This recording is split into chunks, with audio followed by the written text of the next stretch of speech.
Hola, somos Ariel y Meli. miembros de la iglesia Aitem Villalonga, nuestros pastores Rigoberto y Elizabeth Bogado. Hoy tenemos la siguiente pregunta. ¿Qué dice la Biblia sobre? La advertencia. Bien, vamos con el significado de advertencia. La advertencia es un cartel o escrito breve en el que se advierte algo al público. Por ejemplo, se trata de una señal que avisa sobre la existencia inminente o real de una amenaza, un riesgo o un peligro. Las advertencias también indican a su receptor que una determinada acción suya puede resultar riesgosa o ser penada. Bien, hay advertencias que son basadas en carteles, en audios, En en síntesis, la claro, propaganda sería como la acción de llamar la atención sobre algo. de una determinada forma. Claro. Como nosotros nos abocamos a hacer videos sobre la Biblia, vamos a responder a esa pregunta como arrancábamos el programa del día de hoy.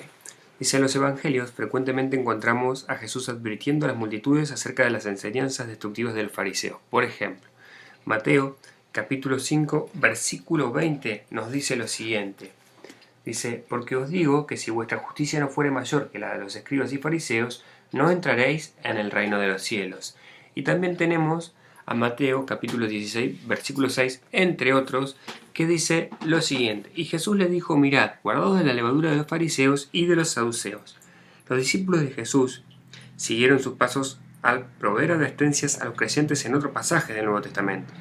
Puede que las advertencias no siempre provoquen pensamientos o sentimientos positivos, pero a menudo sirven para alejarnos de cargas fuertes y de dolor innecesario. De hecho, el acto de advertir a otros es una demostración de amor familiar y cuidado por nuestros allegados. Dice, si sabemos que una acción o práctica en particular es dañina, entonces la cosa que demuestre menos amor sería fallar en advertir. Por ejemplo. Y la palabra claro, nos ayuda a advertir. ¿Qué dice la palabra en Proverbios, por ejemplo? En su capítulo 22, en el verso 3 dice, el avisado ve el mal y se esconde, mas los simples pasan y reciben el daño. Nos está hablando de un hombre que no es un hombre sabio, que no es un hombre que atiende, cuando decimos hombre siempre decimos hombre-mujer, cualquiera de los dos puede ser, que dice que ve el mal y se esconde, el avisado. Más los simples, viendo el mal, porque acá da a entender que ven el mal, a lo mismo que el avisado, dice, pasan y reciben el daño. Estamos hablando de una persona que innecesariamente, como lo dice mi esposo, tiene que pasar por algo o sufrir algo que quizás si hubiese tenido tomar la advertencia no lo hubiese hecho. Escuchar el consejo muchas veces. Gente que se le dice, bueno, mira, esto te va a hacer mal. Es una advertencia de parte de Dios. Cuando usa a alguien para darte un buen consejo, en la abundancia de consejeros abunda la sabiduría. Muchas veces es difícil o no resulta reaccionar de manera positiva a la persona aconsejada.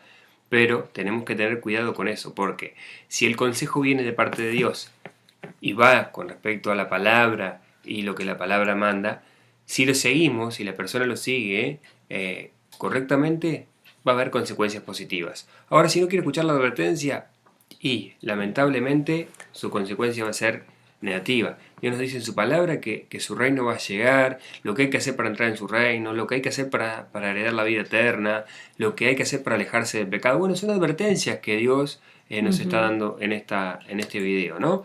Bien, del artículo de la página Biblia Vida hay 10 tips, serían 10 advertencias bíblicas que es importante no ignorarlas. La número 1 dice, no seas perezoso. Mientras Dios da justicia a los pecados por la fe en Cristo y no por los estatutos de la ley, una fe salvadora es siempre una fe activa.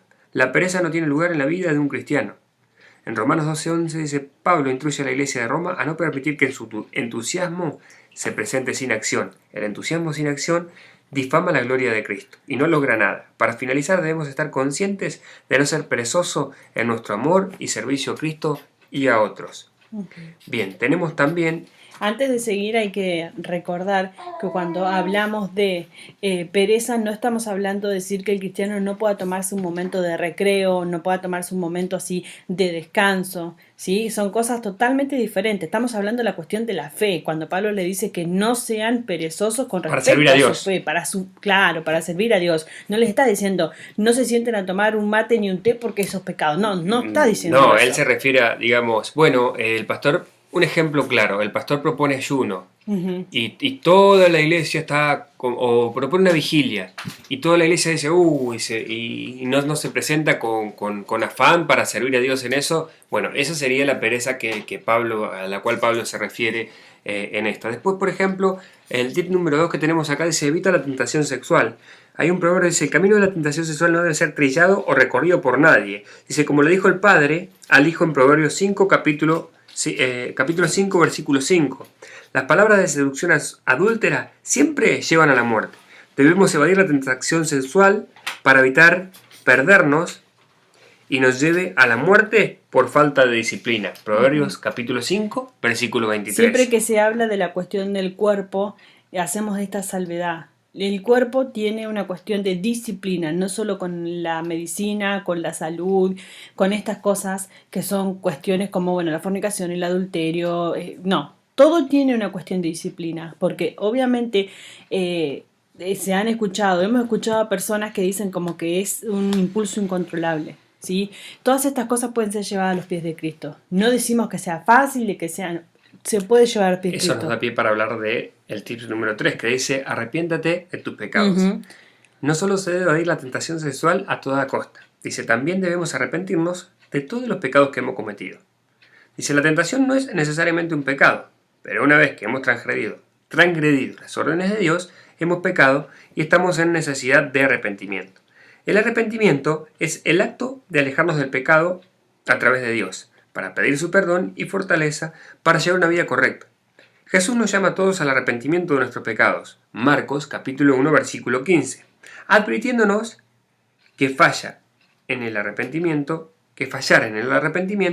resultará en un merecido juicio. Ujú. Tiene que ver con una cuestión de que cuando uno se da cuenta que está haciendo el error, que está cometiendo algo que no corresponde a ser hijos de Dios, al reconocerlo, ahí está la diferencia. Bueno, Santiago, sería el tips número 4, habla de la lengua. Dice que un órgano tan pequeño puede lastimar tanto, ¿no? Hay muchas advertencias sobre el tema de la lengua en la Biblia, muchísimas advertencias que hablan de hombres y mujeres que por su lengua fueron castigados, por lo que dijeron, por lo que expresaron a los hijos de Dios, por la forma en la que trataron a alguien. Hay muchísimos ejemplos Por sobre ejemplo, eso. por eso el tip número 4 nos dice, deja los discursos poco amables. Una de las formas más fáciles de pecar en contra de Dios es hablar con palabras poco amables. Somos advertidos en 1 de Pedro, capítulo 2, versículo 1, de que las palabras poco amables son discursos que son destructivos y sin redención a otros que deben cesar entre los creyentes. El libro de Santiago ofrece detalles sobre la necesidad de los creyentes de honrar a Dios y a esos que fueron creados a su imagen. Santiago, capítulo 3, versículos 1 al 2. Que serían discursos vacíos, o con la intención de lastimar, o con la intención solamente de que otra persona sienta que la Biblia está en contra de él. Y Dios no tiene los brazos para castigar. Dios tiene que tener los brazos siempre, y Él los tiene abiertos para bendecir, para recibir a los hijos. El tip número 5 nos hace hablar de los jóvenes. Aléjate de la lujuria juvenil. Segunda de Timoteo, capítulo 2, versículo 2. Dice, la lujuria juvenil no solo se refiere a tentaciones sexuales, sino a todos los deseos que vengan de la inmadurez. Estos deseos no promueven la madurez cristiana ni reflejan el deseo de Dios hacia los otros. Cuando no huimos de la lujuria juvenil a menudo, quedamos atrapados en ella y nos alejamos del plan perfecto que Dios tiene para nuestras vidas en Cristo. Si Pablo hubiera podido advertir a Timoteo que huyera de tales deseos, ¿en qué medida necesitamos advertir en una cultura que está marcada por la inmadurez permanente? Bien, con esto siempre hemos mencionado estas situaciones de todo el acoso que hay de los medios, el acoso que hay en la televisión, el acoso que hay, bueno, a través de la radio, en el lenguaje, en la forma, en los chistes con el doble, triple sentido, el cuádruple sentido, estos chistes verdes, estos chistes que siempre dejan como picando, estos chistes que hacen ir de a poquito a los jóvenes entrando en un mundo que les es muy difícil después salir. Sobre todo cuando, bueno, por ahí en estas circunstancias no, pero cuando se camina por la calle y se ven los carteles, la publicidad, es prácticamente pornografía con un poquito de tela, como se dice, ¿no? También, entonces son cosas que los jóvenes están totalmente acosados. Póngase en la piel de un joven que está queriendo cuidar sus ojos. Salís a la calle y lo que ves, Salís, vas al trabajo y lo que escuchás.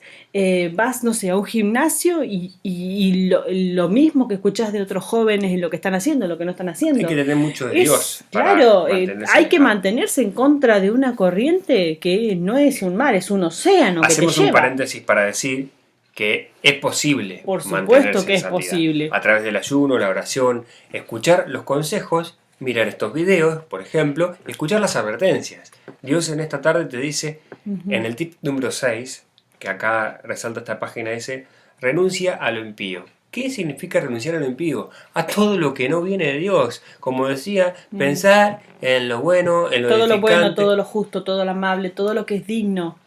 Si hay algo bueno en todo eso, en esto pensar. Dice, la renuncia a la impiedad es esencial para lo que parece ser una vida marcada por el arrepentimiento.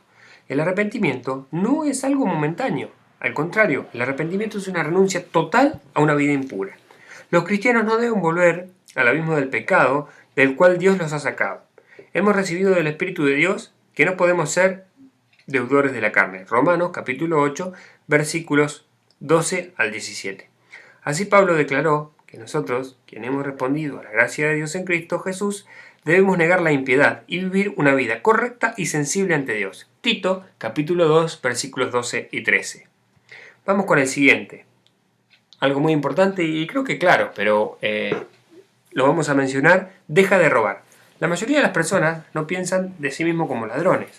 Sin embargo, algunas personas roban a otros sin ni siquiera entenderlo. Cuando una persona descarga software sin pagar, escucha música que fue copiada de una fuente original o simplemente no da todo en el trabajo, están robando a alguien más. Como cristianos fuimos comandados para dejar de robar y en cambio trabajar por las cosas que necesitamos en esta vida. Efesios 4, 28. Al hacer esto reflejamos la dignidad del trabajo y mostramos respeto por el trabajo de otros. Con esto, nosotros tiempo atrás hemos comenzado a pedir, bueno, autorización, por ejemplo, cuando tenemos música o se da música en la radio, de los que podemos obtener, le hemos intentado pedir su autorización para poder, de alguna manera, que ellos sepan que se está utilizando su música. Hay muchos Bien, cantautores que obviamente no se puede, porque o ya no están o ya los grupos no, pero se intenta hacer todo lo que... de todas maneras, sin justificarnos, queremos hacer una salvedad aquí en el asunto. No vamos a justificarlo, ¿no? Pero sí decir, si esa música no se pasa, por ejemplo, en la radio, porque no se adquiere el permiso. Es muy difícil conseguir un permiso, por ejemplo, de grandes artistas. Ujú. Hay algunos que por ahí Eh, responden, bueno, los mensajes, o sí, hay muchos ministerios, incluso musicales, que lo hacen para la autorización de que la gente pueda redistribuirlos. Por ejemplo, bueno, los ministerios de Dante Gebel, los de Freyson, son ministerios enormes, gigantes, los de Palau, que ellos ya en sus propias plenarias que hacen, dicen, ¿no? Que esto se comparta, que Te esto lo se permiten a expanda, bajar, claro que claro, sí. Ahí queremos ir. muchísimo. Si nosotros tenemos que bajar y pagar por cada CD que sale, por ejemplo, en la radio, no terminamos bendiciendo a nadie. Entonces, queremos decir, bueno, aclaramos. Lo que estaría mal sería que nosotros Que comercialicemos. yo, por ejemplo, claro, le diga, ¿no? Viene fulanito y me dice que le gustan las predicaciones de Ante Gebel. Perfecto, te digo, yo te bajo 10 prédicas y te las cobro 100 pesos cada una. Claro, a eso nos referimos. Eso ya es un lucro. Eh, Es un lucro. Es muy diferente Dejamos en a claro que nosotros valoramos mucho Ujú. el trabajo que hace la productora de audio. Sí. Dejamos en claro que lo bendecimos en gran manera y que, bueno, cuando se nos pide que pasemos música de alguien que recién está arrancando, que nos manda los audios, Siempre se les pasa. decimos, claro, que se hace con la autorización de la persona. Hemos conseguido muchas autorizaciones de muchos cantautores, de que nada, son bendición para nosotros, claro que sí. Pero bueno, se puede, sí se puede. Y Con hay respecto muchos... a los programas, Mm. bueno, por ejemplo, no sé cómo pasará aquí en el resto, en el resto del mundo, qué pasará. En Latinoamérica está todo cotizado a precio de dólar, entonces hay versiones gratuitas de los programas que se bajan, también autorizados eh, por Por las la mismas empresa, por empresas, las sí, sí. empresas. Entonces lo que queremos decir es que, ojo, no todo, cuando hicimos relación en referencia a este artículo que leímos ahora, no metamos todo en pecado, digamos, a eso queremos llegar. Hay permisos de los autores, de los creadores del programa, de determinados programas que te dan la versión gratuita para usarlos y poder bendecir a demás vidas. Bueno, finalizando con ese tema, vamos con el 8 y el 9 y el 10, que serían los últimos 3 tips. Santiago 4.7, bueno, el título de este dice: resiste al mal. Instruye a los cristianos a resistirse al mal para que él huya de ti. Mientras algunos puedan estar reacios a resistir conscientemente al mal, la verdad de que el diablo es como un león rugiente, persiguiéndonos y buscando destruirnos permanece. Primera de Pedro, capítulo 5, versículo 8 dice: una de las peores cosas que un cristiano puede hacer es ignorar la amenaza que el diablo pone sobre ellos. Deben resistirse al mal y permanecer cercano a Dios. Siempre resistir al mal. Esa es una de las claves importantes. Y esta es fundamental. Creo que todas son importantes, pero esta es fundamental. Teme al Señor. La Biblia nos manda a temer al Señor por sobre todas las cosas. Entonces, si nosotros tememos al Señor, qué bendición es poder temer al Señor, ¿no? Todo nos irá de una manera distinta si tenemos primeramente el temor a Dios. Si todo lo que hacemos lo hacemos por temor y para agradecer a Dios. No miedo, sino temor a Dios.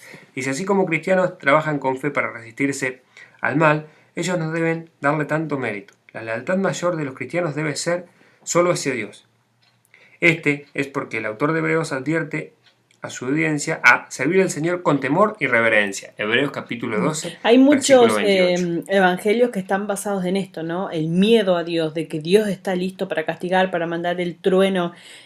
Pam Stenzel ella habla, por ahí si les interesa, hace charlas a jóvenes sobre el tema de sexualidad, son muy interesantes. Nosotros las hemos pasado en los grupos de jóvenes, son muy interesantes sus charlas. Y ella dice esto, ¿no? Uno cuando va a ciertas iglesias o cuando te predican el evangelio, la persona, depende de qué visión tiene o cómo la recibió, a veces no está basado en decir, bueno, teme a Dios, búscale, Él quiere ser lo mejor para ti. A veces ciertos evangelios, ¿no? Están basados en Dios está dispuesto con un rayo en las manos esperando para tirarte, como lo dice esta mujer, Pam Stenzel. Muy interesante la visión que muchos de nosotros compartimos, a veces es la que hemos escuchado desde pequeños. Entonces esto es lo que hay que tener en cuenta: temer a Dios, buscar su voluntad. No puede ser algo que a nosotros nos traiga dolor, que nos traiga desdicha, para nada. Bien, y por último tenemos humíllate ante Dios. Al cumplir la última advertencia concluimos reflejándose en nuestra necesidad de humillarnos ante el Señor. Filipenses capítulo 2 versículo 3 nos instruye a no hacer cosas por egoísmo, sino más bien con actitud humilde. Cada uno de vosotros considera al otro como más importante que a sí mismo. De la misma manera, Santiago capítulo 4 versículo 7 nos enseña sobre nuestra necesidad de someternos a Dios y humillarnos ante Él, para que podamos ser exaltados por el Señor. Primera de Pedro, capítulo 5, versículos 5 y 6. Hace eco a la misma instrucción con la promesa de que Dios da gracia a los humillados, sin importar en qué situación nos encontremos. La respuesta correcta siempre es humillarnos ante Dios. No podemos ni debemos exaltarnos a nosotros mismos. Si es deseo de Dios, esa exaltación para nosotros queda cuenta de Él. Nuestra responsabilidad es ser humildes ante nuestro Dios. Bien, y para terminar, volvemos a leer Proverbios 22 y con esto te dejamos. El avisado ve el mal y se esconde, mas los simples pasan y reciben el daño. Riquezas, honra y vida son la remuneración de la humildad y del temor de Jehová. Amén. Espinos y lazos hay en el camino del perverso. El que guarda su alma se alejará de ellos. Instruye al niño en su camino, y aun cuando fuere viejo no se apartará de él. Así que muchísimas gracias por estar con nosotros y nos encontraremos en el próximo. ¿Qué dice la Biblia sobre?